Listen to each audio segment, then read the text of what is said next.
tauziah yang akan disampaikan oleh Bapak Dr. Haji Dasat Latif, SOS, SAG, MSc, PhD. Kepada Bapak dengan hormat dipersilakan.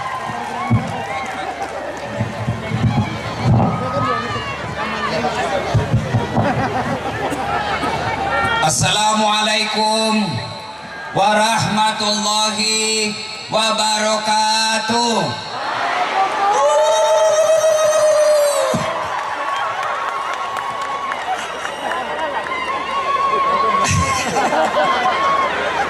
Saya bayangkan bagaimana nasib suami itu, Ibu. Alhamdulillah. Alhamdulillahi rabbil alamin. Wabihi nasta'inu ala umuri dunya waddin. Ashhadu an la ilaha illallah wa ashhadu anna muhammadan abduhu wa rasuluh. Allahumma salli ala sayyidina Muhammad wa ala alihi wa sahbihi ajma'in. Amma ba'd. Faqad qala Allah subhanahu wa ta'ala fi kitabil karim. Bismillahirrahmanirrahim.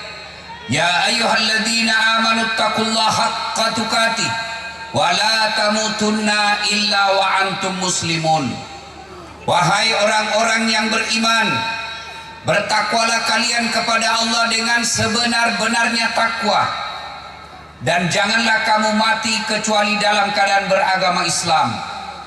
Ayat ini Jumat dibacakan khatib. Ayat ini Jumat didengar umat Islam di masjid. Kalau ada perintah bupati yang harus dibaca tiap Jumat diumumkan di tempat umum, pasti perintah itu penting. Ayat ini Jumat diulang, berarti ayat ini juga penting. Dan rasa-rasanya ayat ini susah diterima akal. Jangan kamu mati, berarti mati kau yang ngatur. Woi, jangan kau mati ya, berarti mati mau-maumu. Padahal mati, mau atau tidak, tiba saatnya pasti mati. Orang kaya, orang miskin, raja-raja, rakyat biasa, banser, mati toh. Tolong minggir, kasih jalan. Nah, kau yang ngalangi jalanku. Mantap banser. Saya juga mau masuk banser, sudah tua. Orang kaya, orang miskin, raja-raja, rakyat biasa, ustad. Senangnya. Siapa ceramah kalau ustad mati? Semua mati. Berarti yang jadi masalah bukan matimu. Kamu mau atau tidak, tiba saatnya pasti mati. Kalau artis tidak bisa mati, maka tidak ada artis yang wafat. Kalau orang kaya tidak mati, maka tidak ada orang kaya yang wafat. Tapi kaya, miskin, siap tidak siap, pasti kamu mati. Berarti yang jadi masalah bukan mati. Yang jadi masalah bagaimana kondisimu mati. Insya Allah Bapak Ibu tidak akan mati dalam keadaan berzinah. Habis makan obat kuat kuda Sumba, kena serangan jantung. Di atas perut bukan mahramnya, selingkuh. Ada yang suka selingkuh di sini? Hanya ngeri ya.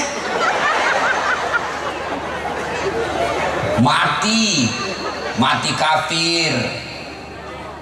Insya Allah Bapak tidak akan mati dalam keadaan ngerampok. Insya Allah Bapak tidak akan mati dalam keadaan korupsi. Tapi yang bisa membuat kita mati kafir, hubbi aklil haram, suka makan barang haram. Siapa mereka? Kalian menerima uang pilkada ketika pilkada. Tepuk tangan baru kau semua pelakunya. Kalau datang orang sosialisasi gampang Pak, gampang. Bisa diurus, tapi saya punya majelis taklim 300 orang Pak. Tolong belikan seragam. Pret!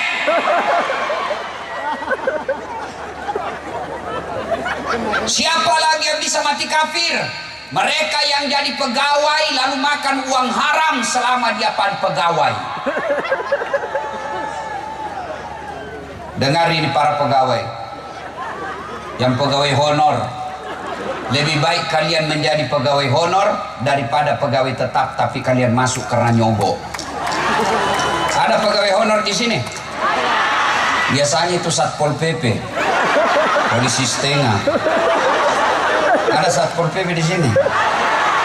Itu biasanya kasihan banyak pegawai honor itu Satpol PP. Saya tahu lagunya kalau pegawai honor. Berakit-rakit dahulu, berenang-renang ke tepian, sakit-sakit dahulu, susah-susah dahulu, lalu kemudian tetap susah. Itu pegawai honor itu. Siapa yang bisa mati dalam keadaan kafir? Contoh-contoh aja nih, contoh. Jangan kau marah. Sabung ayam. Oh, ada juga di sini. Beleng-beleng. Wah, didapat sama polisi. Wih, judi liar. Polisi, jangan lari. Masih lari juga. Jangan lari. Masih lari. Polisi tidak bisa kejar. Kenapa? Polisi besar perutnya. Kan ada juga itu polisi besar perutnya toh. Jangan lari. Nggak bisa Pak. Akhirnya polisi tembak peringatan ke angin. Dah. Masih lari, tembak 2 kali. Dah. Masih lari, tembak peringatan 3 kali. Dah. Masih lari, terpaksa dilumpuhkan. Duh. Tembak kakinya, kepalanya dikena. Saya tanya tembak ke polisi, bos, bagaimana caranya? Kakinya kok tembak, kenapa kepalanya kena? Dia bilang, soalnya waktu ditembak dia jongkok. Ini polisi film India, bukan polisi Indonesia. Woi bu, woi, jangan kau musuhi polisi. Kau kira enak hidupmu kalau tidak ada polisi? Hah? Woi, rumahmu dirampok, suamimu dibunuh, anakmu diperkosa, hartamu dijarah. Siapa kau cari? Anggota DPR? Nggak ketemu. Adik-adik, jangan musuh polisi. Hilang motormu, siapa kau cari? Pak Imam, pret. Saya pergi ceramah, macet mobil. Saya baca Yasin, nggak gerak-gerak mobilku. Saya baca ayat kursi 3 kali, nggak gerak mobilku. Tapi begitu ada polisi lalu lintas, Pak Ustaz, maju. Saya juga sampai di sini Pak. Oh, dijemput sama Kapolres. Mantap. Anggotanya siap. Alhamdulillah. Kapolresnya tawa gembira menyambut Ustadz. Yang banyak kulihat gembira menyambut artis. Padahal kalau artis kau undang apa kau dapat? Nak kasih lihat pahanya, nak kasih lihat dadanya. Tidak juga nak kasih pegang kau, nak kasih lihat-lihat ya pahanya.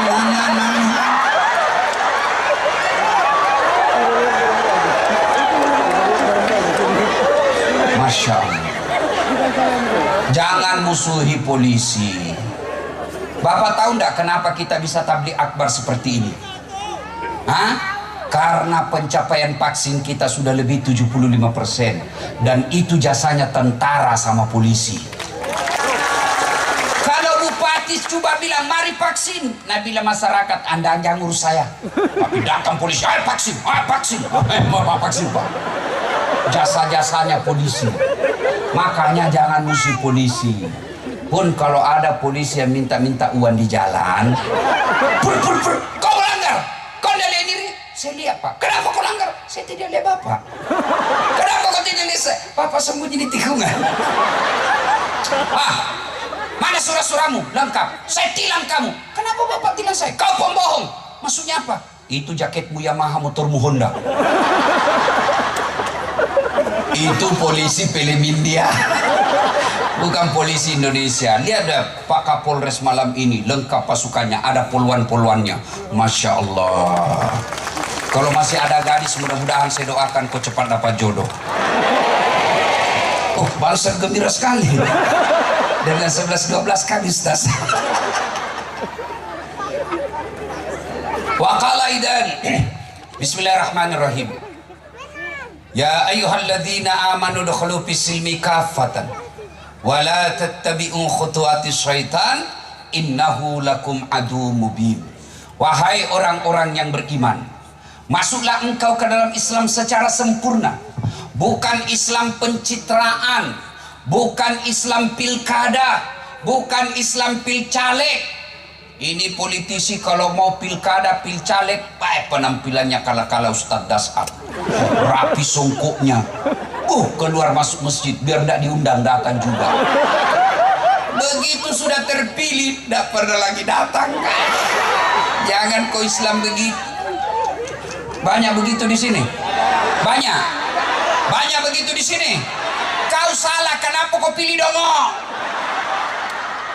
Siapa suruh kau pilih? Ada anggota dewan yang hadir malam ini? Angkat tangan coba Pak, angkat tangan anggota dewan yang hadir. Angkat tangan Pak. Lihat mukanya bagus-bagus, coblos lagi nanti Pak. Oh ini Bapak, ini sampingnya Pak Bupati luar biasa, kumisnya tebal betul. Cocok jadi penjual obat kumis. Tapi saya dengar juragan kambing. Masya Allah. Oh ketua DPR. Dan janganlah engkau ikuti langkah-langkah setan, karena sesungguhnya setan itu musuh yang nyata bagi kalian. Musuh kalian bukan polisi, musuh polisi bukan ulama, musuh ulama bukan polisi, musuh tentara bukan rakyat, musuh rakyat bukan aparat. Musuh kalian semua adalah setan, di mana setan itu musuh yang nyata bagi kalian. Dan ternyata di tempat ini juga masih banyak setan yang berkeliaran. Setannya bukan pocong, bukan uka-uka, tapi apa? Handphone. Orang sudah ceramah masih sibuk juga. Siaran langsung juga baru cuma 3 penontonnya. Ibu-ibu yang pegang HP-nya, saya doakan suamimu kawin lagi. Saya mau kok. Simpan dulu HP, simpan. Tidak usah ada rekaman. Kalau bapak merekam, gambarnya tidak jelas, suaranya tidak jelas, dan jauh kan, ibu pasti tergoda kalau pegang handphone. Itu setan, itu goda kamu. Pegang handphonemu, pegang HPmu. Itu setan. Sudah itu kemudian buka HPmu, buka, ada WhatsAppmu, setan. Maka ketika ada dakwah, supaya kalian cas imannya baik, simpan dulu itu HPmu. Kita mau dengar Ustadz, rekam sendiri. Kalau kerekam sendiri tidak jelas. Gimana caranya? Nih ada kamera saya bawa. Gimana caranya Ustadz? Nonton nanti di YouTube. Tulis halal bihalal Sumba Timur. Selesai. Sudah nonton? Jangan lupa like and share. Kalau artis kau ikuti, apa kau dapat? Hai guys, kita lagi beli sepatu guys. Nah kasih kau sepatunya. Tapi kalau Ustadz kau follow, kau dapat ilmunya pahala. Kau amalkan ilmunya pahala. Kau sebarkan ilmunya pahala. Itu amal jariah. Maka follow Dasat Latif. Yang punya IG adik-adik sekalian, kau follow saya. Dasat Latif 1212 centang biru. Ya.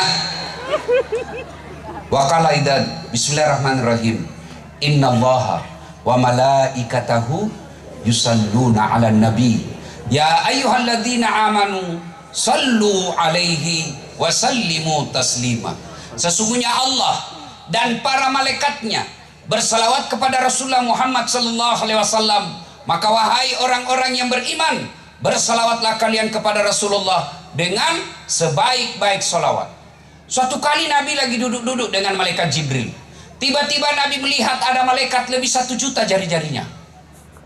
Masya Allah. Ibu-ibu berapa jari-jarimu ibu? 10. Cacat kau itu. Dan ada jari-jari kakimu 20. Ini malaikat lebih 1 juta jari-jarinya. Nabi kagum. Jibril, malaikat apa itu deh? Banyaknya jari-jarinya. Itu malaikat yang Allah tugaskan mencatat air ketika hujan. Nabi datangi, malaikat banyak jari-jarinya. Malaikat, betul kau mampu mencatat air ketika hujan? Ya, ku catat yang jatuh di laut, ku catat yang jatuh di gunung, ku catat yang jatuh di darat. Semua aku catat, tak setetes pun yang tidak aku catat ya Muhammad. Makanya saya sibuk dengan jariku yang banyak ini. Lalu malaikat ini berkata, ya Muhammad, ada satu yang tidak mampu aku catat, lebih banyak daripada air hujan itu. Apa gerangan ketika umatmu berkumpul di padangan merdeka? Wai ngapu. Pahlawan. Jantung mah terlalu cepat GR, kan baru datang ke sini. Lapangan merdeka, pahlawan. Lalu mereka bersalawat bareng-bareng kepadamu. Orang yang hadir bersalawat sama-sama di situ. Saya tidak bisa mencatat betapa banyak pahala Allah turunkan di tempat itu. Perlu saya informasikan, Bapak, orang masuk surga bukan tidak ada dosa.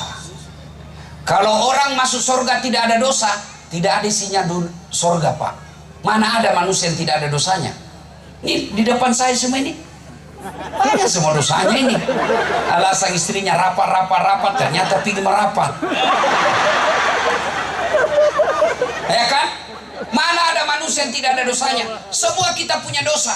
Lalu kenapa orang masuk surga? Timbang pahala kebaikannya, timbang keburukannya. Ternyata timbang punya timbang. Lebih berat kebaikannya, meskipun 0,1% saja selisihnya, dia masuk ke dalam surga. Maka ketika berkumpul seperti ini, bersalawatlah kepada Rasulullah, karena pahalanya lebih banyak daripada jumlah air hujan. Maka saya mau dengar orang-orang Sumba, mana lebih kencang suaranya ibu-ibu? Karena ibu-ibu yang banyak begini tadi. Saya mau dengar mana lebih kencang suara ibu-ibu dengan bapak-bapak. Bisa malam ini kita tanding? Nah, bapak-bapak diam, ibu-ibu dulu. Ikuti salawat saya, Bu. Ikut salawat dengan saya, Bu, ya. Sholatullah ayo Bu, yang di belakang. Ala toh Rasulillah Sholatullah ala Yasin. Nilainya 8,5. Itulah perempuan Pak Bupati, tidak bisa keras, namanya sahdu. Suara begitu yang kasih nafsu kita, Pak. Ditelepon, makanya ibu-ibu janda, dedek gadis, kalau kau ditelepon Pak Kadismu jangan kau mendayu-dayu. Assalamualaikum, waalaikumsalam. Di mana orang dah selingkuh? Lagi di mana, Dek? Di rumah aja Pak Kadis. Lagi ngapain? Baring-baring dong. Jangan kok begitu, karena pasti kita tergoda. Coba kok tegas kalau ditelepon Pak Kadis. Assalamualaikum, Dek. Waalaikumsalam. Lagi di mana? Di rumah. Lagi apa kok telepon-telepon? Berhenti kok ditelepon besok. Bahaya ini, adik, tidak bisa digoda ini. Ini Waalaikumsalam. Candeda. Ibu-ibu diam, ibu-ibu diam, ibu-ibu diam. Sekarang bapak-bapak, ayo Pak, jangan mempermalukan jenis kelamin. Ayo, ayo Pak Banser, ayo bareng-bareng, yuk. Sholatullah Salamullah ala toha Rasulillah. Sholatullah Salamullah ala Yasin. Nilainya 8,9. Diam. Sekarang di depan kita ini, yang baris pertama kita dengar ini bos-bos, pejabat-pejabat. Ayo Pak Kapolres, Pak Dandim, Pak Bupati, jangan mempermalukan pejabat, Pak. Kalau kau pindah, kita dengar. Diam kau semua, kita dengar ini. Yuk. Sholatullah Salamullah. Yang di depan ya. Ala Rasulillah. Salatullah Salamullah ala Yasin.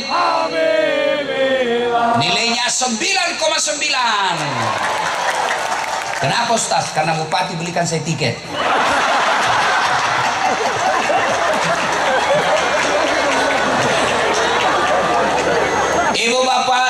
saudara-saudara sekalian, teristimewa yang kita hormati dengan segala kehormatan, Bapak Bupati Kabupaten Sumba Timur, Bapak Dostrandes Christopher Fry, beserta Bapak Kapolres, Bapak Dandim, Ketua DPRD, hadirin hadirat, tokoh-tokoh agama, tokoh masyarakat, tokoh perempuan, ketua kecuali tokoh kelontong.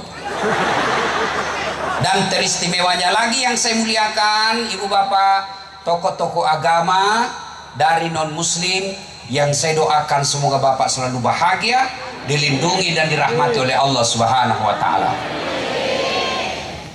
Suatu kali Abu Jahal, Pak Bupati, Abu Jahal ini tokoh kafir Quraisy di Mekah yang sangat membenci Nabi. Dia bangsawan, orang kaya. Dia bayar buser. Kira-kira kalau sekarang buser rupiah. Kau teror mentalnya Muhammad. Bagaimana caramu supaya dia terteror dan rasa malu? Dia bayar orang Yahudi di Madinah dan dia orang kafir Quraisy. Nabi lewat mau ke masjid sholat.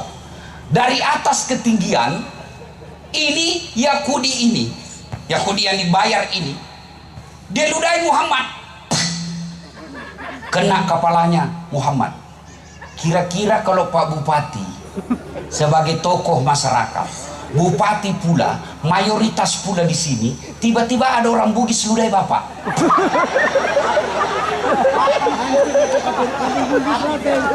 Mati kok. Nggak selama sama kau cilaka. Iya toh? Tapi apa Nabi? Begitu diludahi, Nabi tersenyum dan berkata, "Don't worry, be happy." Tidak ada dalam kitab itu. Ini supaya enak. Ini sudah lebih 9:30 bos. Terlalu banyak sambutan.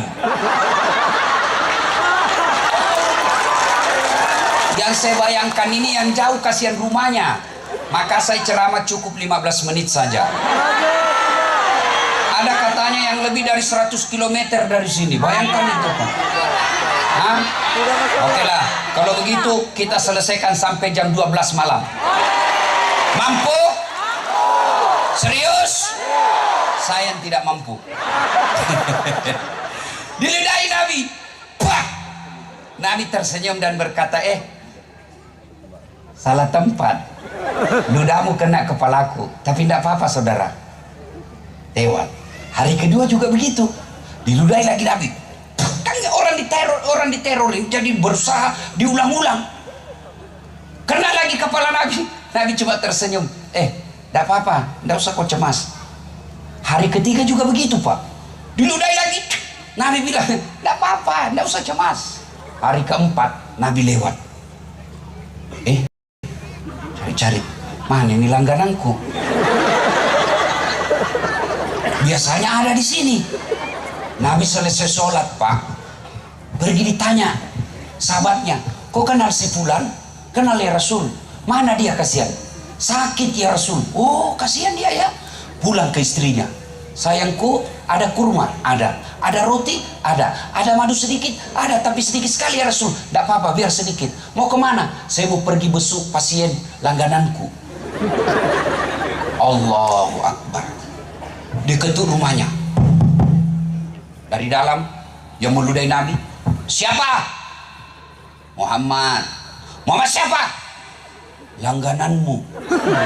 Mati mi saya ini. Kalau di Makassar membalas ini di Patapas awak mati nak besok dah iya. Buka pintu. Nabi berkata begini, saya tadi lewat di tempat biasa, rindu juga saya sama ludamu. Ternyata kau sakit mas bro. Ini ada roti saya bawakan kamu, silakan kau cicipi. Saya doakan kau mudah-mudahan segera sembuh. Allahu Akbar.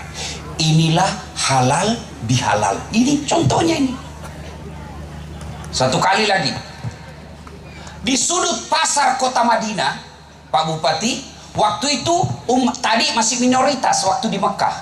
Ini sekarang di Madinah, Islam sudah terbesar waktu itu. Di sudut pasar Madinah ada orang Yahudi, minoritas dia Yahudi. tunanetra, tidak bisa melihat. Apa kerjanya? Berteriak-teriak, jangan kau dekar Muhammad, jangan dekati Muhammad, tukang tipu, pembohong, tukang sihir. Kalau kau dengar, dia sihir kamu, dia rajanya pembohong. Jangan dengar Muhammad, jangan dekati Muhammad. Itu aja kerjanya Pak, di pasar, sudut pasar di Madinah. 3 hari setelah Nabi wafat, datang Abu Bakar. Karena Nabi Abu Bakar penggantinya Rasulullah, tapi gelarnya bukan Nabi, tapi namanya Khalifah, presiden kalau sekarang. Abu Bakar bertanya kepada anaknya Siti Aisyah yang istrinya Nabi. Kata Nabi, anakku, apa kebiasaan Nabi yang sampai sekarang belum kucontoh? Kata istri Nabi Aisyah, ada itu tunanetra di samping, di sudut pasar. Itu tiap hari Muhammad datang pergi suapi makanan. Tiap hari dia pergi suapi makanan itu, tunanetra Yahudi. Datanglah Abu Bakar Siddiq bawa kurma. Dia suapi ini Yahudi yang teriak-teriak, jangan dekati Muhammad, pembohong, tukang sihir. Dia suap. Begitu Abu Bakar suap, dia tepis tangannya. Hei, siapa kamu? Siapa kau suapi saya? Mana itu yang kemarin suapi saya? Kamu bukan yang suapi saya selama ini. Kenapa? Ternyata cara Abu Bakar menyuapinya beda. Abu Bakar kasar, Nabi lembut Pak. Jadi dia tahu, bukan kamu yang selama ini suapi saya. Siapa kamu? Dia bilang, saya Abu Bakar, temannya yang selalu menyuapi kamu selama ini. Mana dia? 3 hari yang lalu wafat. Siapa dia? Dialah Muhammad, Nabi kami, Rasulullah Sallallahu Alaihi Wasallam. Menetes air matanya Yahudi. Ternyata yang menyuapi saya selama ini, dialah orang-orang yang selalu saya hina dan saya teriak-teriaki. Itulah halal bihalal. Kisah ketiga, Nabi diteror di Mekah, terancam beberapa kali mau dibunuh. Bayangkan Pak, beberapa kali mau dibunuh. Dan siapa yang mau melakukan pembunuhan? Pamannya sendiri, Abu Lahab. Jadi saudaraku, kalau ada pejabat publik, ada ustadz, ada ulama, kau dibully, biasa men, biasa. Jangan kau jadi pejabat publik kalau kau tidak mau dikritik. Kalau kau tidak mau dikritik, kau jadi direktur CP angin ribut. Kalau jadi anggota DPR, jadi bupati, kepala dinas, kau dikritik, wajar. Kenapa? Kamu pakai uang rakyat. Bukan di sini, bukan di sini. Kau tahu ndak? Saya bisa sampai di sini. Saya Syawal umroh. Jadwal ceramah saya itu Pak Bupati padat. Saya ini laki-laki jarum super. Jarang di rumah, suka pergi. Tapi bukan Jisamsu. Janji manis nyatanya palsu. Itu anggota DPR luar negeri. Ya kan?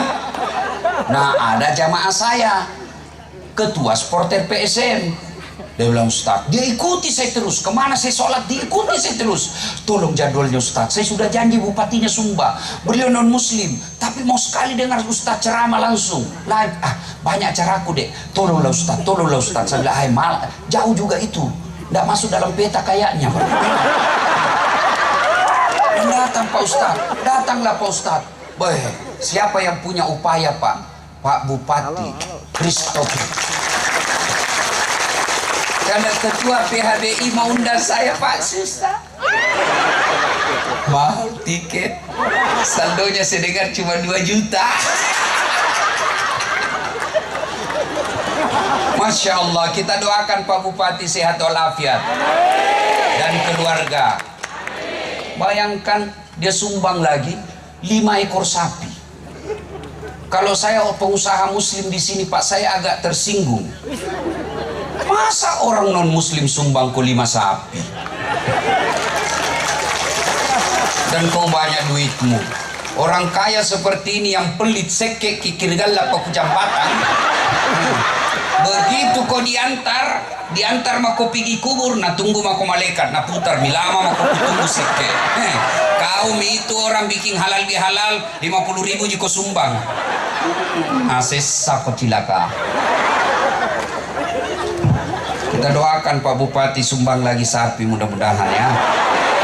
Amin ya. Doakan.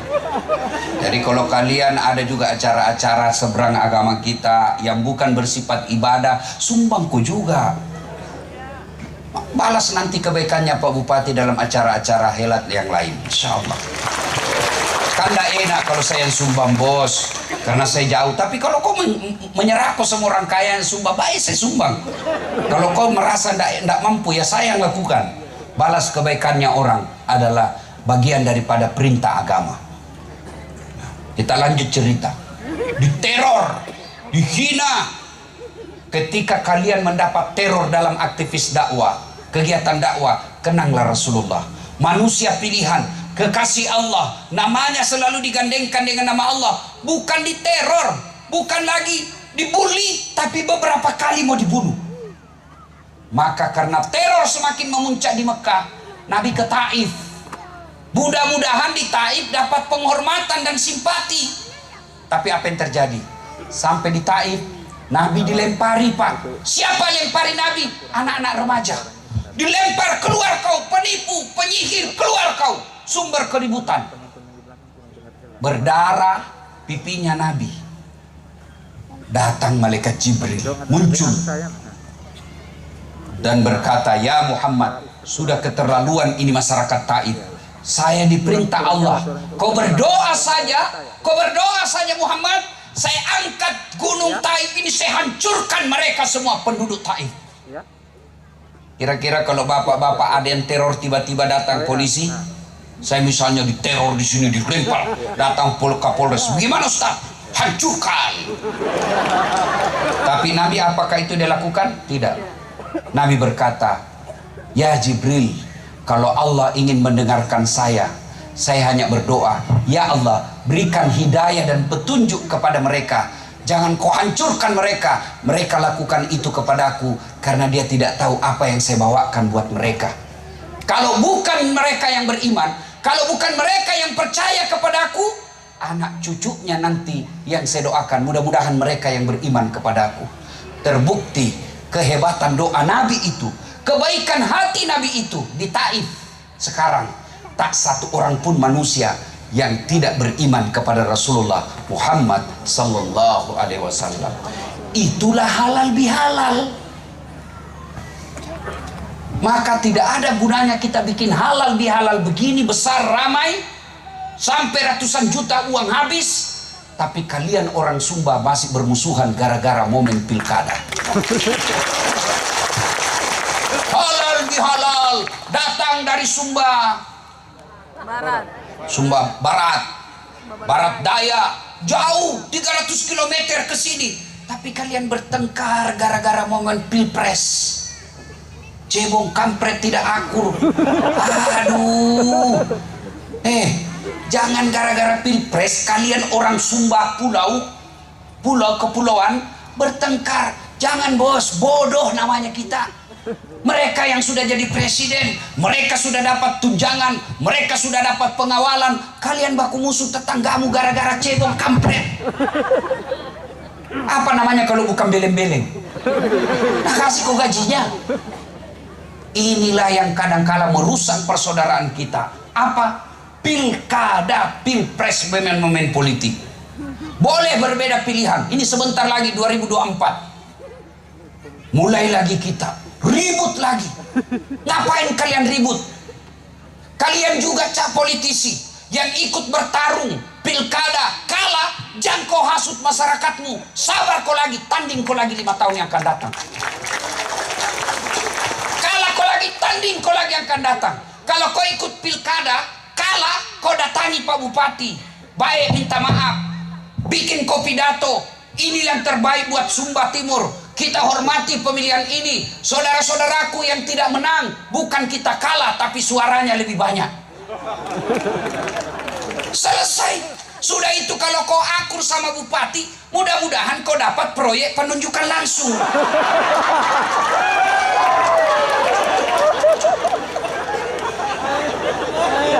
Kalau kau musuhan apa kau dapat? Kepada saudaraku juga para politisi, jangan kau bodoh-bodohi masyarakatmu. Jangan kau hasut.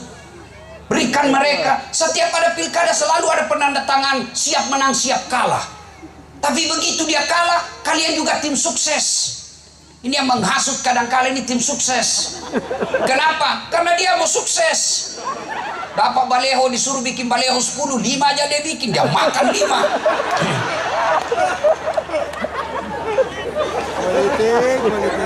Maka saudara-saudara sekalian, sikapi pilkada, jangan bercerai-berai. Yang kedua, penyebab putusnya persaudaraan. Apalagi? Biasanya penyebabnya apa? Itu medsos. Berita-berita bohong, hoax, fitnah. Mentang-mentang kau tidak senang sama yang menang, ada berita curang, sebar. Ternyata yang kusebarkan berita bohong, fitnah. Marah yang kena berita itu, dia lapor ke polisi, masuk ke penjara, pelanggaran undang-undang IT, masuk 5 tahun. Orang yang menang tidak ada lihat lagi kamu. Hati-hati. Gibah, cerita kejelekan orang, itu bisa menyebabkan persaudaraan. Kata tadi, semua kita dengar panitia menjawab, tidak ada manusia suci yang tidak punya dosa. Semua kita pasti punya salah. Maka yang terbaik bukan yang punya dosa, tapi mengakui kedosamu dan kau minta maaf. Itulah halal bihalal. Yang suka memfitnah, yang suka cerita kejelekan orang, itu yang memutuskan tali persaudaraan. Biasanya ini penyakitnya ibu-ibu. Damai tapi gersang. Syukurnya Sumba, gersang tapi damai. Ibu-ibu ini tukang gosip. Saya aja ikut dia gosipi. Begitu dia lihat saya tadi lawan, ada yang bilang, ih itu juga bajunya waktu di YouTube. Tukang gosip. Penyakitnya ibu-ibu. Kalau bapak-bapak kan tidak suka gosip. Maka yang bisa memutuskan tali persaudaraan adalah gosip. Selama masyarakat kita hobi gosip, dan gosip sekarang lebih canggih daripada 10-15 tahun yang datang.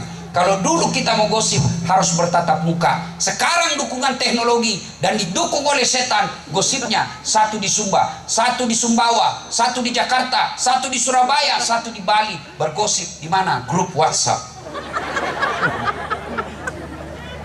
Maka kalau kalian mau menjaga kerukunan di sini, berhenti gosip. Biasa ada orang bilang, benar itu yang saya cerita Ustaz. Memang begitu sifatnya itu anggota DPR. Justru benarnya namanya gibah. Kalau salah namanya fitnah.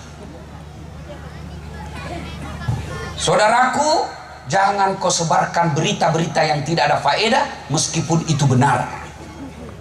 Itu namanya mengutamakan kemaslahatan umat. Ada berita kita dengar, betul kejadiannya, ada datanya, ada faktanya. Tapi kita pikir, kalau kita sebar ini, rusuh orang di Sumba. Kalau rusuh Sumba, siapa yang rugi? Siapa yang rugi? Orang Bugis yang ada di Makassar? Tidak. Siapa yang rugi? Masyarakat Sumba sendiri. Lihat itu di Arab sekarang.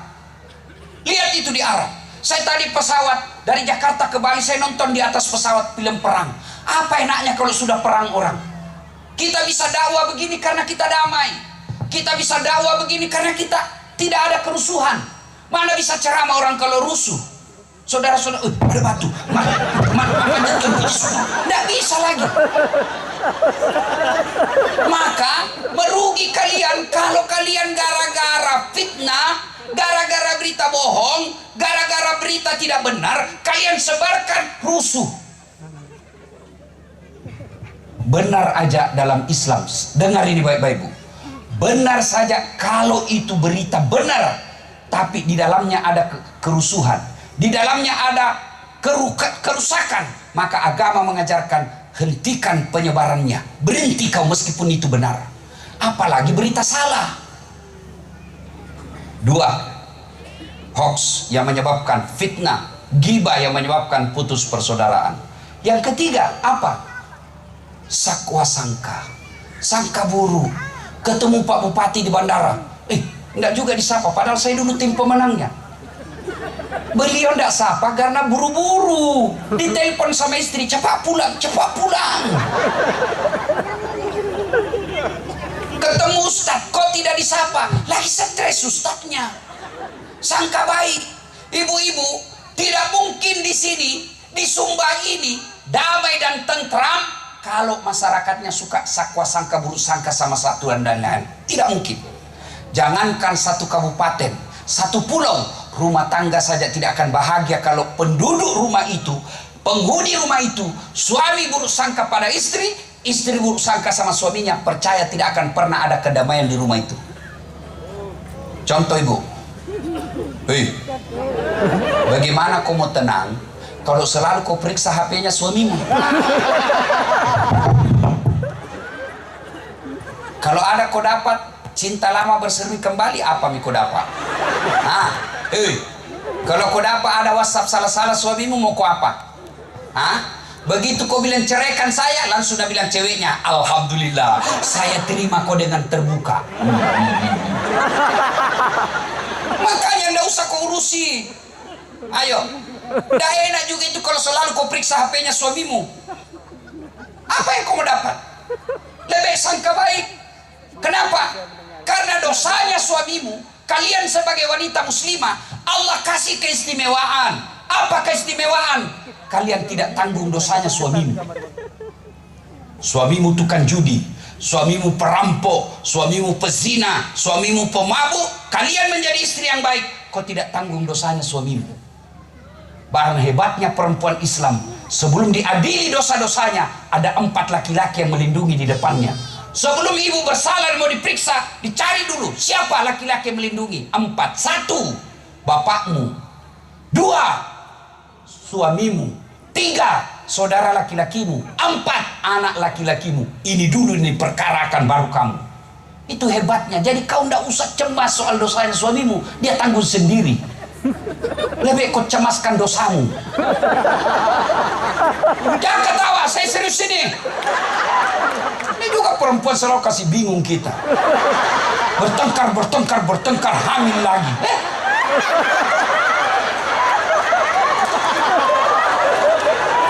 Tenang kau Pak, saya bela kau ini malam. Karena saya tahu kau takut sama istrimu. Hei Bu, hei, kau kira enak jadi laki-laki?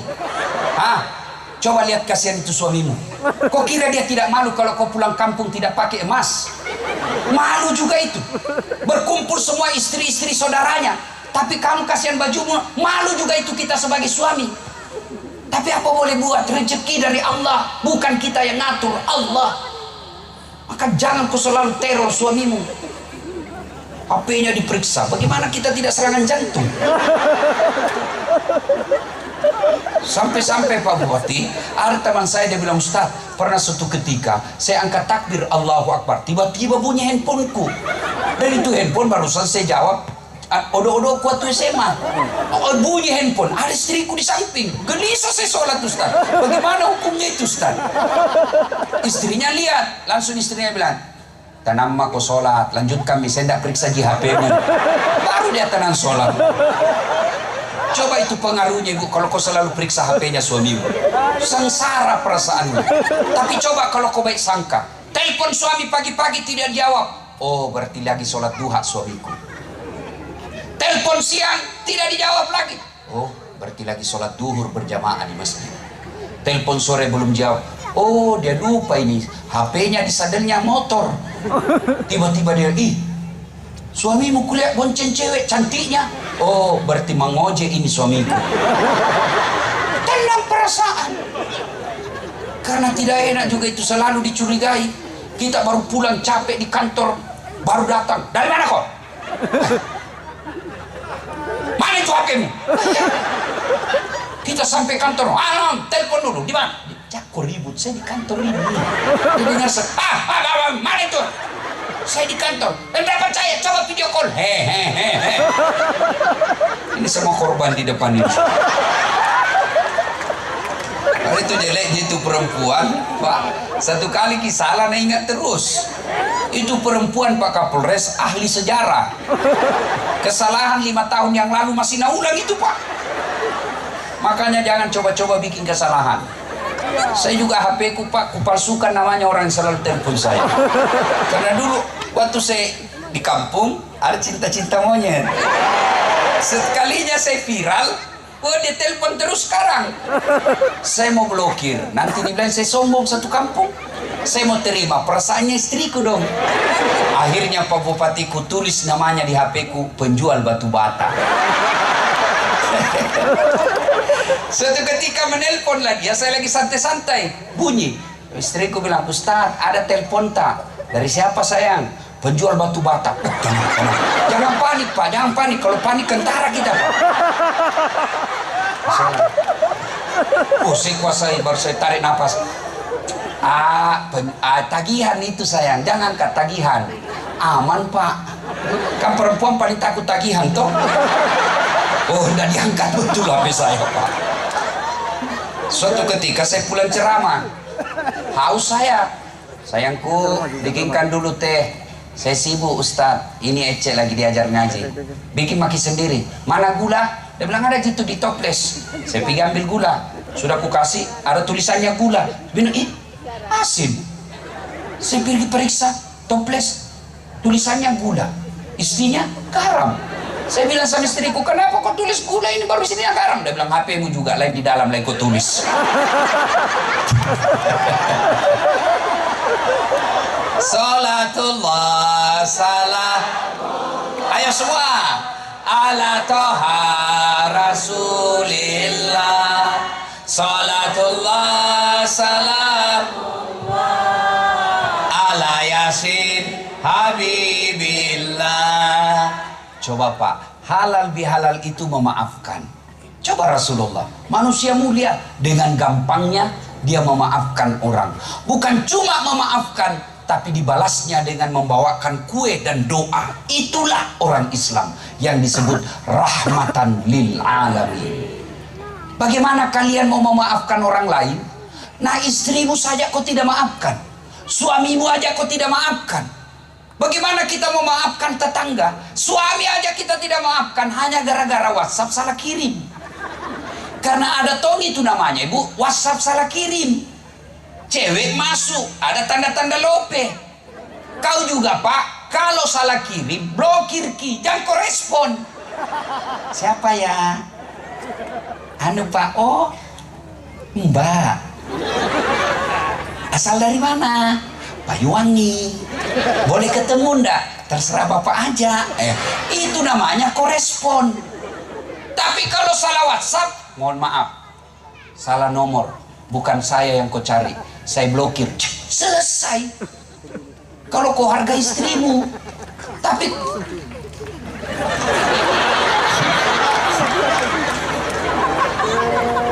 Bapak juga hargai istri. Kan tidak gampang, kasihan jadi istri. Coba lihat istri kita, kasihan. Coba lihat itu. Dia tinggalkan Sulawesi, dia tinggalkan Jawa, dia tinggalkan Bali. Untuk apa? Datang mengikuti suaminya. Dia rela itu. Ditelepon sama saudaranya, sakit bapak. Minta maaf kasihan, tidak bisa tinggal suamiku, tidak bisa keluar izinnya. Padahal orang tuanya sakit. Tapi dia lebih pilih mempertahankan suaminya.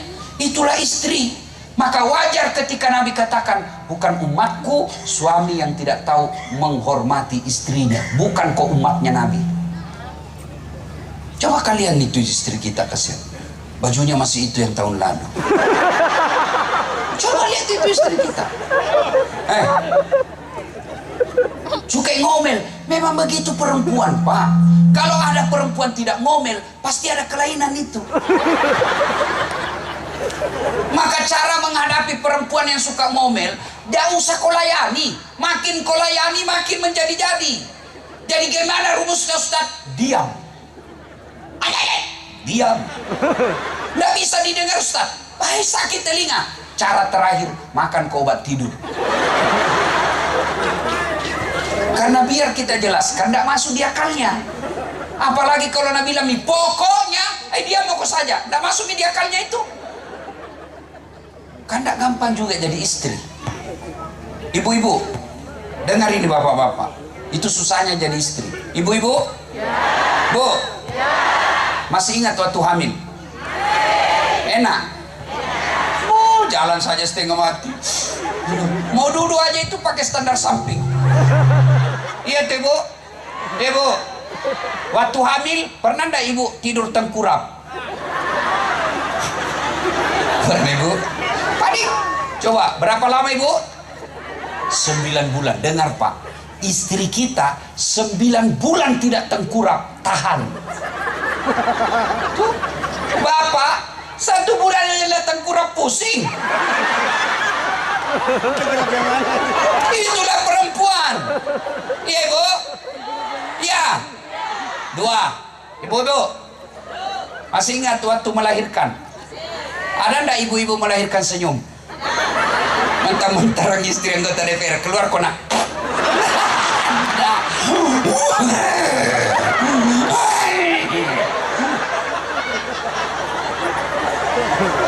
Paling bapak-bapak stres kalau istrinya melahirkan, tapi masih sempat merokok. Saya waktu melahirkan istri saya ikut membantunya. Lalu saya kesimpulan, kalau ada suami yang tidak tahu menghargai istrinya, lihat dia ketika melahirkan itu istrinya.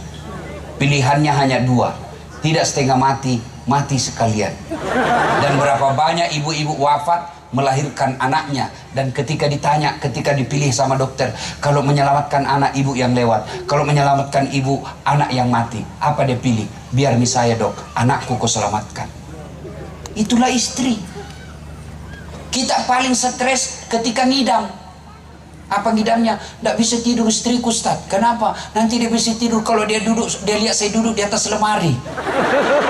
Jadi kalau mau tidur istrinya naiklah di atas lemari. Sebelum berhenti kau nak kasih bodoh-bodoh gitu istrimu. Membalas itu. Iya toh? Bapak mana pernah rasakan namanya melahirkan? Yang ketiga, Bu-ibu, masih ingat waktu menyusui? Masih ingat waktu menyusui? Apalagi waktu tumbuh giginya?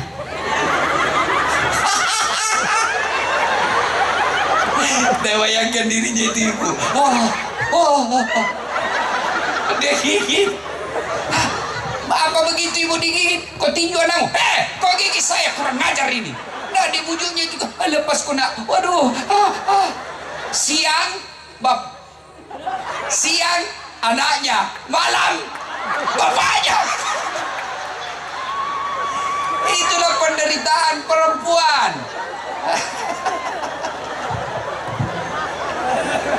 Maka Pak, tidak mungkin bisa kita rukun kalau dalam rumah tangga saja kita rukun. Mana ada masalah, mana ada rumah tangga yang tidak ada masalahnya. Tidak ada rumah tangga yang tidak ada masalahnya. Bohong itu kalau ada dia bilang, Ustadz bahagianya rumah tangganya. Kenapa kau tahu ibu? Nabi lihat tahu Instagramnya Ustadz, Facebooknya, romantisnya, foto-fotonya. Kan tidak mungkin itu foto bertengkar, share di Facebook. Beleng-beleng itu namanya. Mana ada orang Pak? Mana ada manusia tidak ada masalahnya? Ini. Depan saya, muka-muka penuh masalah semua ini Pak. Ini Ustadz, Bapak pikir tidak ada masalahku? Dalam dakwah banyak sekali masalah Pak. Kadangkala kita ditipu. Berapa jam? 2 jam. Tahu-taunya 9 jam nek perahu. Saya bilang, kenapa kau bilang cuma 2 jam? Karena kalau saya bilang 9 jam pasti Pak Ustadz tidak mau datang. Belum lagi honor. Lain di kwitansi, lain di dalam amplop. Itu banyak sekali masalah Pak. Belum lagi kalau kita diundang orang kaya yang hanya mau pencitraan pengajian, tidak menghargai perasaan kita. Aja Bapak pikir hanya melihat di atas mimbar, tidak lihat perjalanan. Masalah saya paling besar sekarang Pak Bupati, banyak janda yang curhat. Berat sekali nih Pak Bupati, berat saya hadapi. Ustadz, kasihlah saya doa-doa penenang hati. Baru saja suami saya meninggal, saya balaslah, saya kasih doa-doa. Lama-lama dia bilang, Ustadz, maukah Ustadz menjadi imam dalam hidupku? Saya bilang, mohon maaf ibu, saya bukan imam, saya penceramah. Oke? Maka rumusnya memaafkan.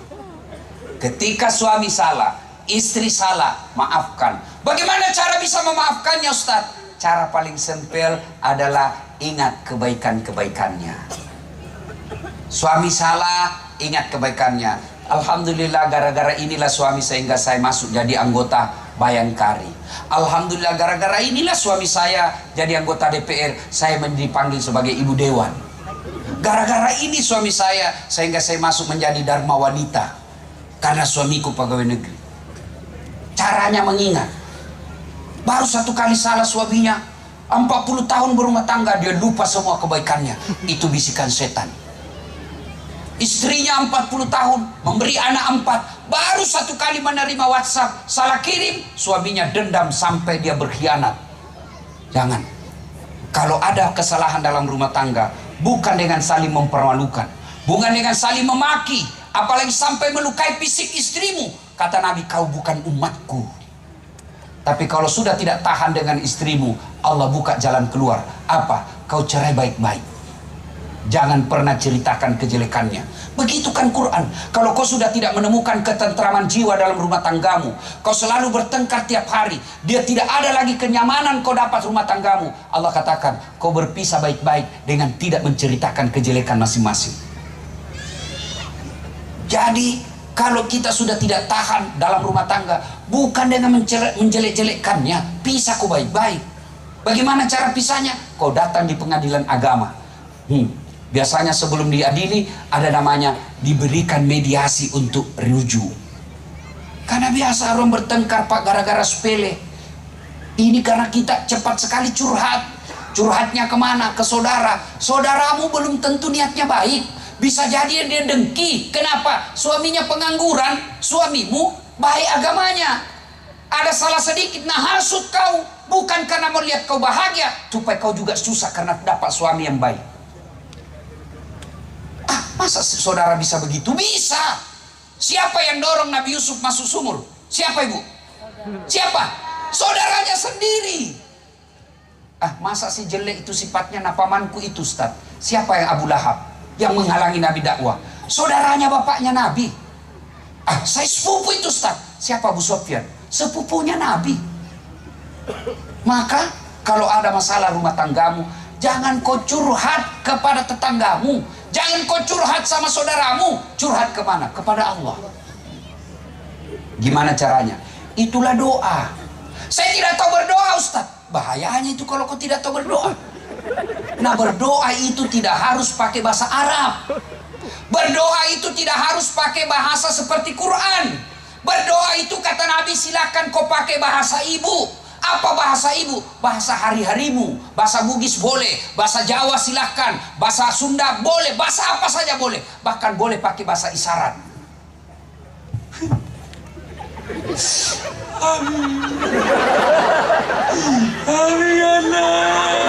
Oh, baru kawin lagi suaminya. Sudah, daripada kau bahasa Arab tidak tahu artinya, nanti bingung malaikat. Ibu-ibu, woi, mau saya ajarkan doa supaya suami setia? Mau? Biar perempuan siapa yang goda dia tidak tergoda. Mau? Ikut sama-sama, saya bacakan doanya, Bu. Bismillahirrahmanirrahim. Allahumma barik lana.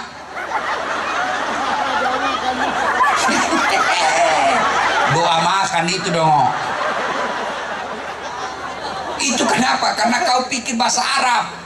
Daripada kau bahasa Arab, lain di mulut, lain di hati. Bingung malaikat. Apa maksudnya ini, Bu?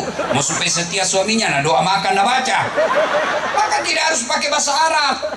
Boleh ibu berdoa begini. Ya Allah, engkau sudah tahu apa yang ku mau, maka kabulkan. Supaya cepat doamu dikabulkan, bagusnya tengah malam. Jam 2, jam 3 dini hari. Kenapa, Ustaz? Karena jam itu jam sepi. Jam 12, biar tukang judi datang juga sholat di masjid. Tapi coba jam 2, jam 3 dini hari, orang semua tidur, kamu datang mengadu, pasti kamu butuh pertolongan Allah. Wa minal laili fatahajjat bihi. Sudah mau berdoa, Ustaz, sudah curhat kepada Allah, tapi Allah tidak kabulkan doaku. Siapa kau, Dek? Nabi Adam berdoa, ya Allah pertemukan dengan istriku Siti Hawa. Berapa tahun baru Allah kabulkan? 200 tahun, Pak, lebih. Nabi Zakaria minta anak, ya Allah berikan saya anak. Sejak usia 21 tahun minta dikasih keturunan. Kapan Allah kabulkan? Usia 80 tahun. Puluhan tahun baru Allah kasih. Nabi Musa alaihissalam, ya Allah selamatkan Bani Israel dari orang-orang Fir'aun. Berapa lama baru Allah kabulkan? Lebih 60 tahun. Nabi Muhammad berdoa, yang tadinya kiblat di Makkah pindah ke Palestina, lalu Nabi berdoa, ya Allah kembalikan kiblat kami ke Makkah. Berapa lama Nabi Allah berdoa baru Allah kabulkan? 17 bulan. Itu para nabi dan rasul. Allah kasih waktu puluhan tahun baru Allah kabulkan. Kamu berdoa pagi mau dikasih malam. Kau tukang tipu, pret. Maka berdoa ketika ada masalahmu, minta kepada Allah. Kamu mau jadi kepala dinas, nggak usah cari muka sama Pak Bupati. Siapa Bupati, siapa Bupati, siapa. Kenapa? Biar Bupati senang kau. Kalau istrinya nggak senang, nggak jalan itu urusanmu. Tapi bagaimana caranya? Kau berdoa kepada Allah, Allah yang bukakan pintu hatinya. Kalau Allah yang kabulkan doamu, tidak ada yang mustahil di sisi Allah. Maka begitu ada masalah rumah tanggamu, jangan kau curhat ke orang lain, lebih kau berdoa kepada Allah. Dan hebatnya ketemu Allah, kapan dan dimanapun boleh. Tidak harus di masjid, boleh kau di kamarmu, boleh di ruang tamumu, boleh di kantormu, berdoa di mana saja boleh. Dan Allah hadir buat ulama, Allah juga hadir buat rakyat jelata. Allah hadir buat orang kaya, Allah juga hadir buat orang miskin. Yang jadi masalah, begitu ada masalahmu, kau lebih senang minta tolong sama manusia daripada kepada Allah. Kau minta tolong sama Kapolres jadi backingmu, Kapolres paling lama 2 tahun di sini. Kau backing sama Dandim paling lama 2 tahun, pindah lagi. Ketika pindah lagi andalanmu, minta kau cari muka lagi. Tapi kalau Allah 24 jam hadir dan Allah tidak pernah dimutasi. Doa kau kepada Allah. Saya tidak tahu berdoa, maha salam itu. Berdoa sama kau, Ustaz, saya mau punya anak soleh, apa doanya? Itulah doanya, ya Allah berikan saya anak soleh. Ustaz, saya mau istri saya nurut perkataan saya. Ya sudah, itu doanya, ya Allah lembutkan hati istriku. Pak ibu-ibu, ada orang pernah kata-kata ibu dan dia datang minta maaf. Sudah minta maaf, dia kasih sedekah. Paling gampang dimaafkan tuh. Bu, saya minta maaf, dulu saya pernah sakiti Bu, maafkan dosa-dosaku. Sebagai wujud penyesalan saya Bu, ini saya belikan Ki Honda motor. Pasti Ibu bilang, kau bikin lagi salah, kau datang lagi ke sini. Itulah hebatnya sedekah. Maka ibu bapak, salah satu cara menyambungkan persaudaraan dengan sedekah.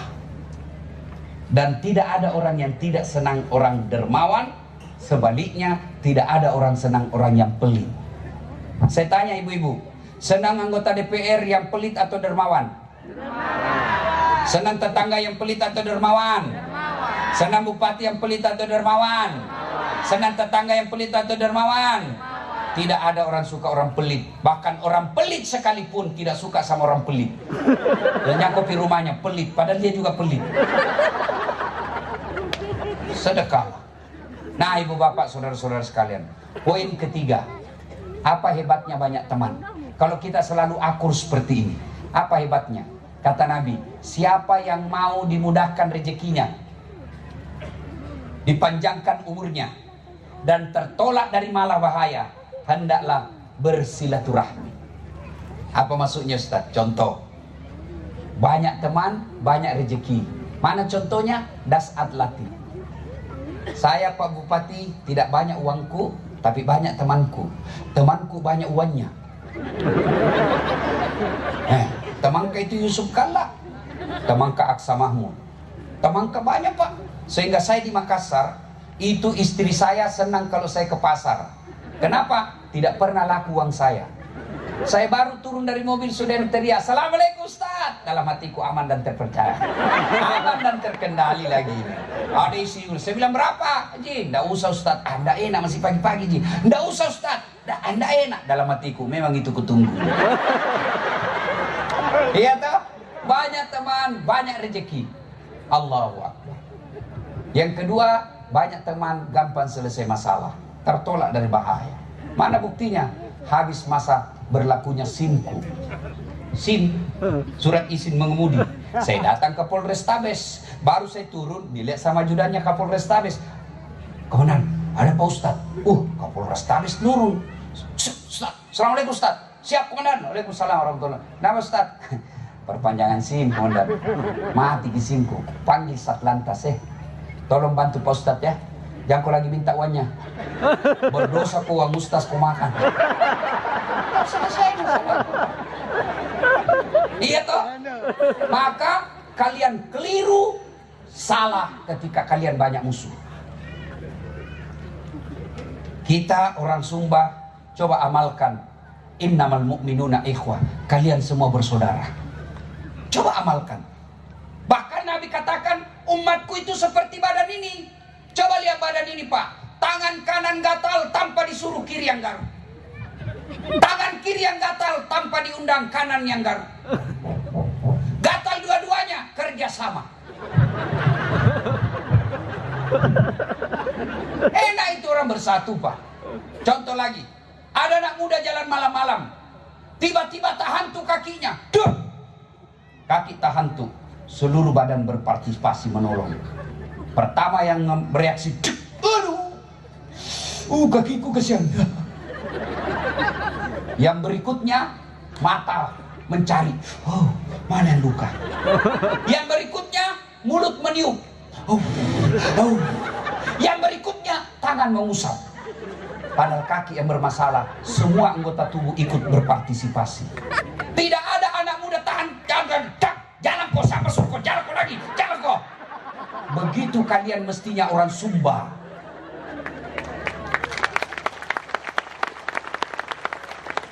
Ada jadi tangan, ada jadi kaki, ada jadi mata, ada jadi mulut. Berbeda tempatmu, tapi satu tujuan, bagaimana mengangkat harkat dan martabat Pulau Sumba. Saya tadi mau landing, saya lihat, gersang betul ini. Tapi kalau kalian akur, kalian bisa gersang tapi damai.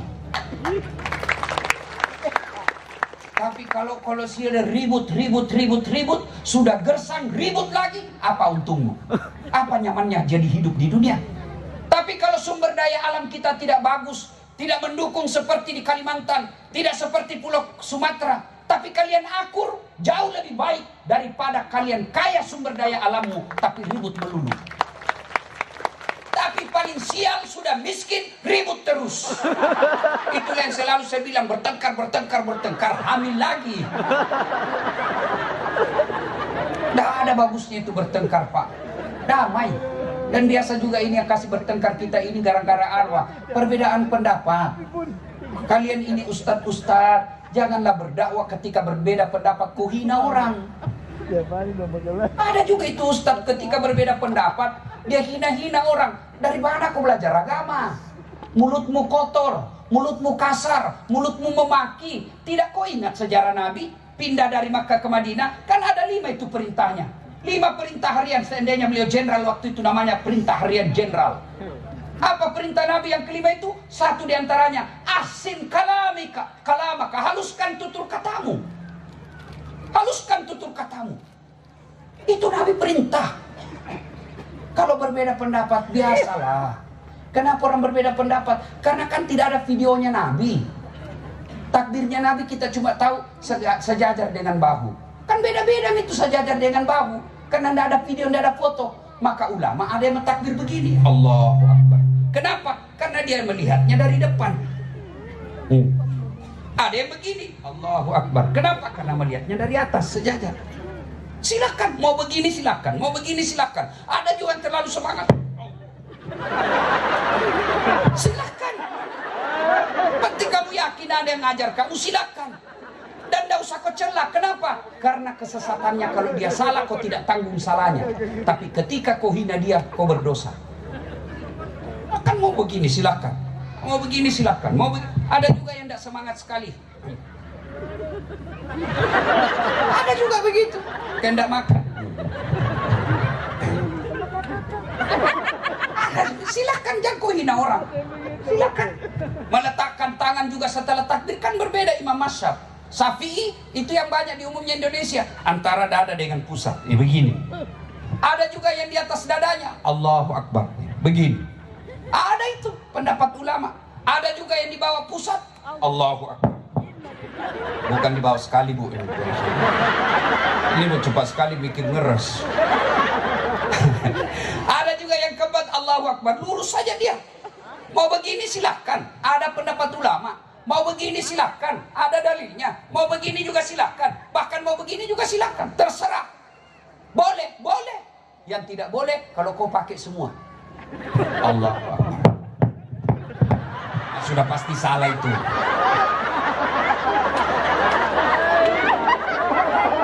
Ya, ada juga anak muda baru 1 bulan belajar agama, seolah-olah dia pemilik kebenaran. Biasa juga adik-adik, salah satu dampak dari keterbukaan sekarang itu belajar orang agama gampang. Tapi ada dampak negatifnya. Harus kau hati-hati. Kalau mendengar ayat saja, tidak ada penjelasannya, tidak ada sejarahnya, tidak ada kajiannya, bisa salah tafsir kamu. Kenapa kau tidak sholat? La ikraha fiddin. Tidak ada paksaan dalam agama. Nah, itu ada ayatnya itu, tapi salah tempat kok. Kenapa kau berzina? La ikraha fiddin. Tidak ada paksaan dalam agama. Salah tempat kok, cilaka. Maka jangan. Jadi baik belajar di medsos, di YouTube, tapi harus juga ada kau tanya Ustaz bagaimana ini? Apalagi kalau kau lihat ada artis yang tidak jelas agamanya selama puluhan tahun. Jadi artis, mentang-mentang sudah tidak mulai laku, tidak ada lagi orderan, dia hijrah. Baru 2 bulan hijrah, dah kafir-kafirkan kita. Kayak dia panitia hari kiamat. Dia kelompok-kelompokkan, ini ustadz sunnah, ini tidak sunnah. Saya masuk kategori tidak sunnah. Saya tanya, kenapa kau bilang saya tidak sunnah? Buktinya kau tidak pelihara jenggot. Mau dia apa kalau tidak mau tumbuh? Gara-gara jenggot kau marah-marah sama saya. Ya begitu ya. Jadi menyikapi perbedaan pendapat santai saja, tenang saja. Nah, 2, yang tadi, orang yang banyak temannya, murah rezekinya, gampang selesai urusannya, panjang umurnya. Kenapa panjang umurnya, Ustaz? Karena banyak doakan. Saya ini Pak, hampir tidak pernah di rumah. Orang selalu bilang, tapi alhamdulillah Ustaz sehat walafiat. Tanya itu tadi yang korek. Baru beberapa saat ngaji sudah mulai hilang suaranya. Saya Pak, bisa dalam sehari 4 provinsi ku datangi. 1 kali ceramah paling cepat 1 jam. Kadang 1 hari 4.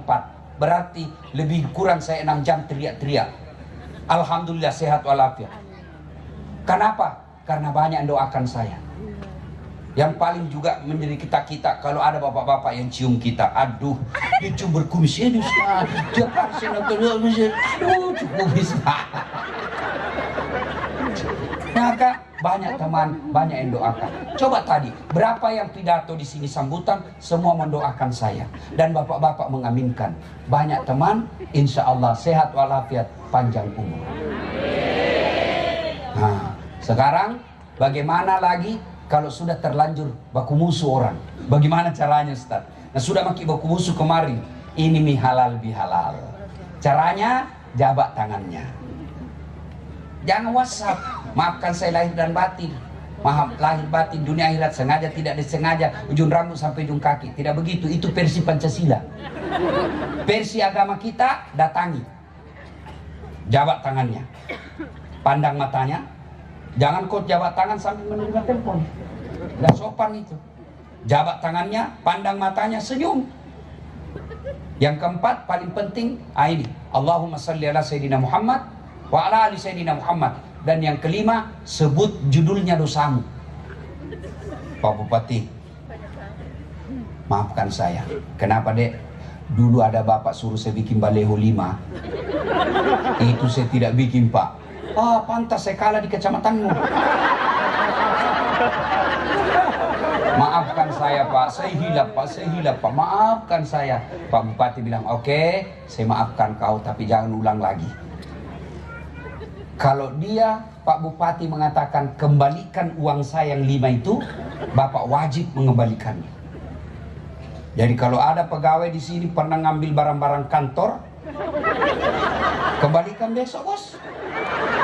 Ya, termasuk mantan-mantan anggota-anggota pimpinan pejabat yang pernah tinggal di rumah dinas.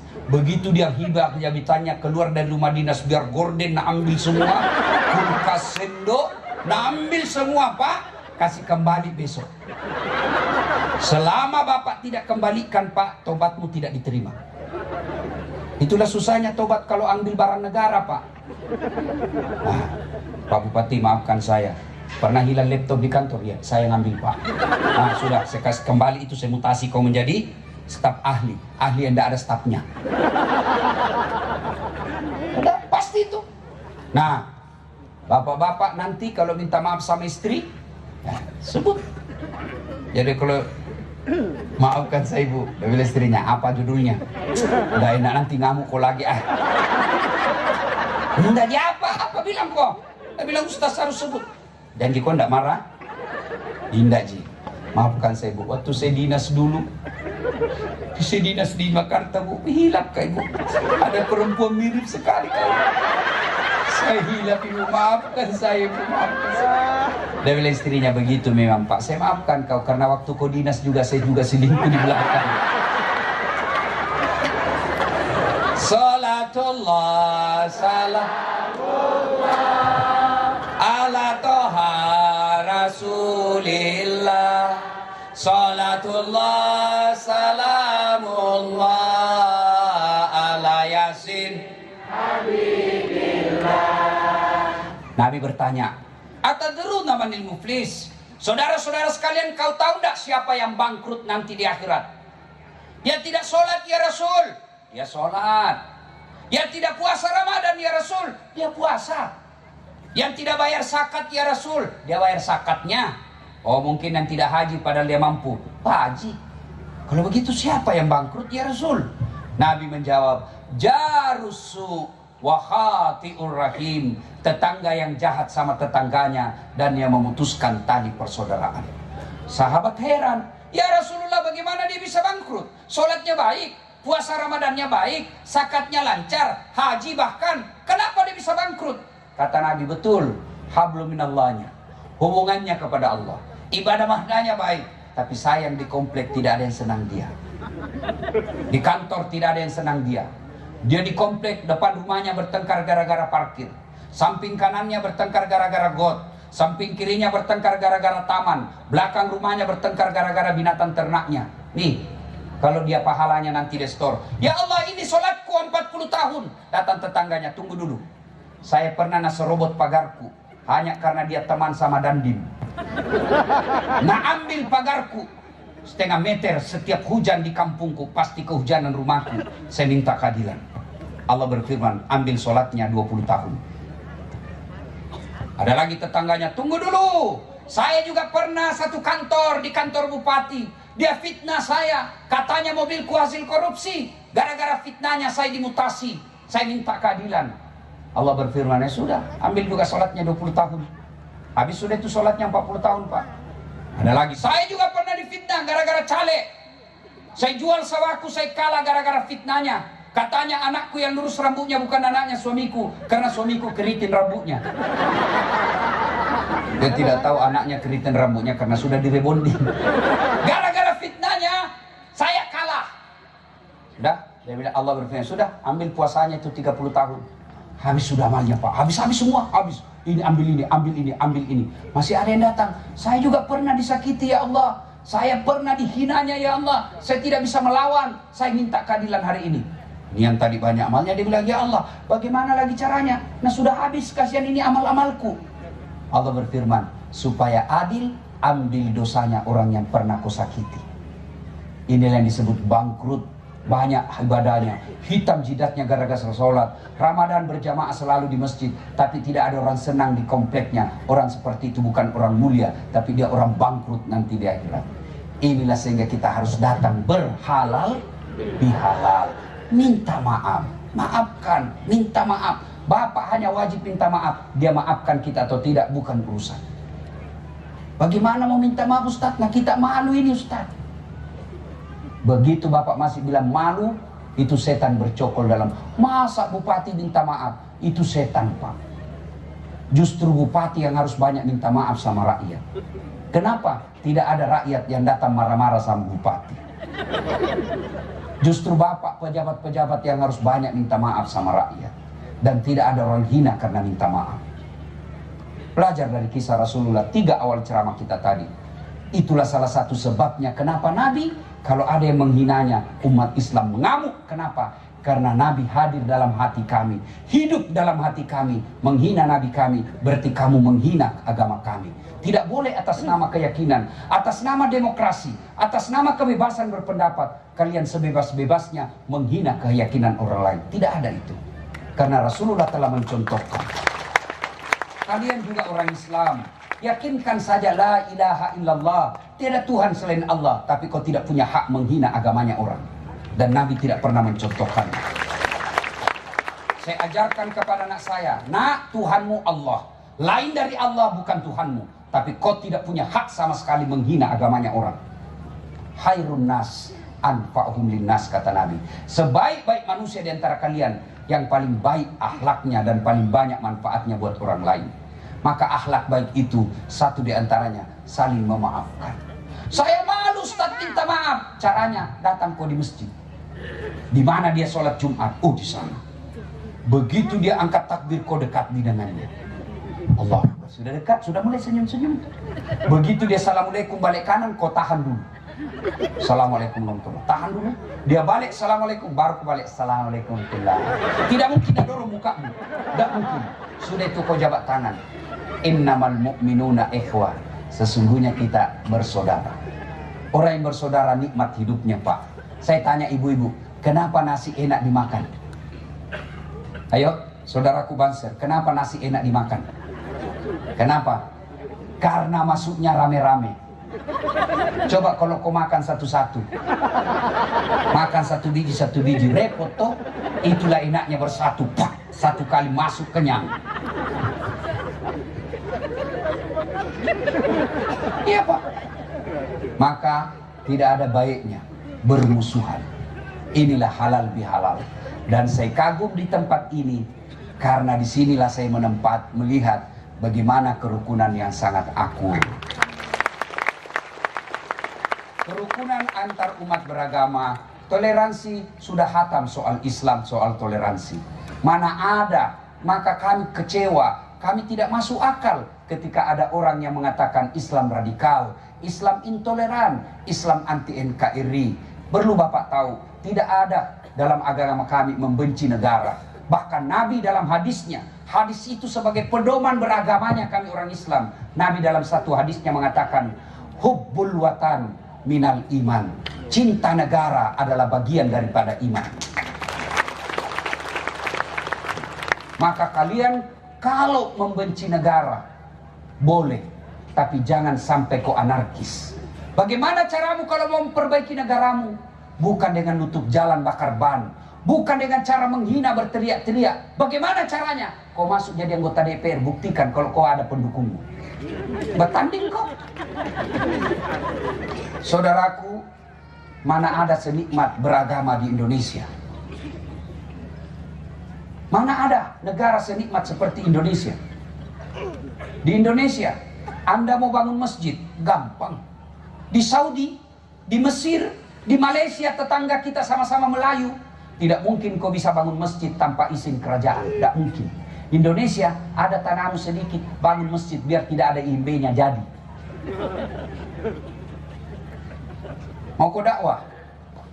Di Mesir, di Saudi, di Malaysia, tidak mungkin kau bisa mendakwah di atas mimbar kalau tidak dapat izin dari negara. Di Indonesia, artis 10 tahun tidak jelas hidupnya, agamanya pun tidak jelas, baru tobat 3 bulan dia kafir-kafirkan kau. Boleh dia ceramah di YouTube. Kita mana bisa? Di negara lain, di Indonesia luar biasa. Anda mau bikin pesantren biar banyak duitmu, mau bikin pesantren harus ada perkenan dan izin dari negara. Di Indonesia ada rumahmu kecil, kumpul anak ngaji, jadi lagi pesantren hafal Quran. Allahu Akbar. Negara kita, Pak, orang Saudi orang Amerika, orang Eropa, orang Australia datang ke Bali hanya untuk apa? Lihat sawah yang bertumpuk-tumpuk. Keluar duitnya ratusan juta. Kalian tidak perlu keluar uang ratusan juta. Keluar kau saja rumahmu, lihat kau sawah. Enaknya Indonesia. Orang Eropa, Australia, Amerika datang ke sini melihat apa? Hanya mau melihat gunung. Kalian tidak perlu keluar uang, lihat gunung. Keluar rumah saja kau lihat gunung. Alhamdulillah. Pun kalau masih negara kita belum ngurus kita dengan baik. Sebagai negara terbanyak produsen sawitnya, tapi kita kehilangan minyak. Siapa salah? Kau salah sendiri, salah kau memilih pemimpin. Kau cari pemimpin yang mau disogok, menyogok. Maka begitu kau terima sogokan 300.000, dia tidak urus kau 5 tahun. Kenapa? Dia bilang sudah mau kau bayar. Maka mudah-mudahan 2024 nanti kalian jangan berbeda. Boleh berbeda tapi jangan berpecah belah. Tapi ingat, cintai negaramu dengan cara apa? Jangan kau terima uang sogok. Kalau kalian mau perbaiki negaramu bukan dengan teriak-teriak, bukan dengan menakut-nakuti orang, sampai bakar-bakar, sampai ngebom rumah ibadahnya orang. Bukan jihad, jahat kalian.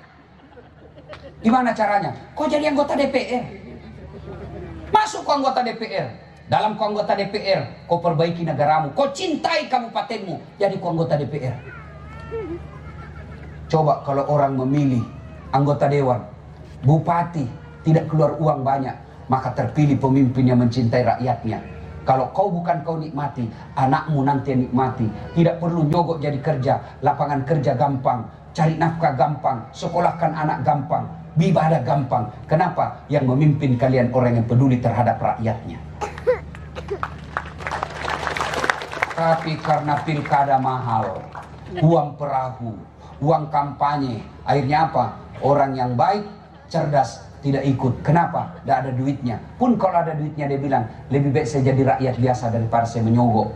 Akhirnya yang berkumpul memimpin kalian orang-orang yang tidak bagus akhlaknya. Siapa salah? Bukan salah mereka, salahmu semua karena kalian salah memilih pemimpin. Maka cintai negaramu, cintai Sumba ini. Dengan cara apa? Mari jaga kerukunan.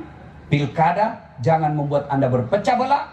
Pilpres jangan membuat Anda pecah belah. Keyakinan jangan menghina keyakinan orang lain. Mari rapatkan. Wa'tasimu bihablillahi jami'an wa la tafarraqu.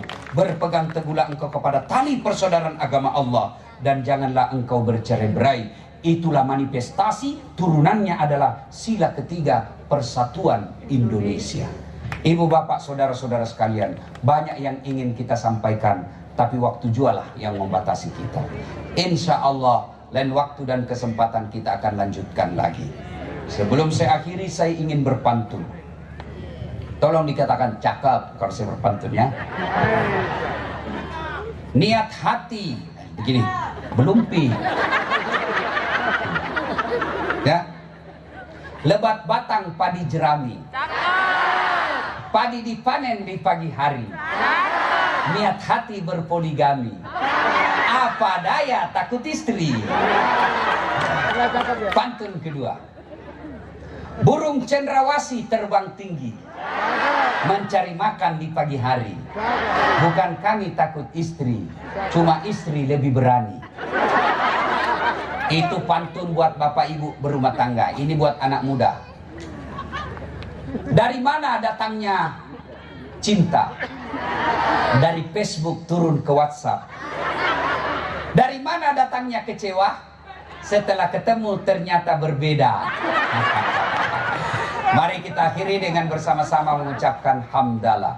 Alhamdulillahirabbil alamin. Terima kasih, lebih dan kurangnya mohon dimaafkan. Fastabikul khairat. Assalamualaikum warahmatullahi wabarakatuh.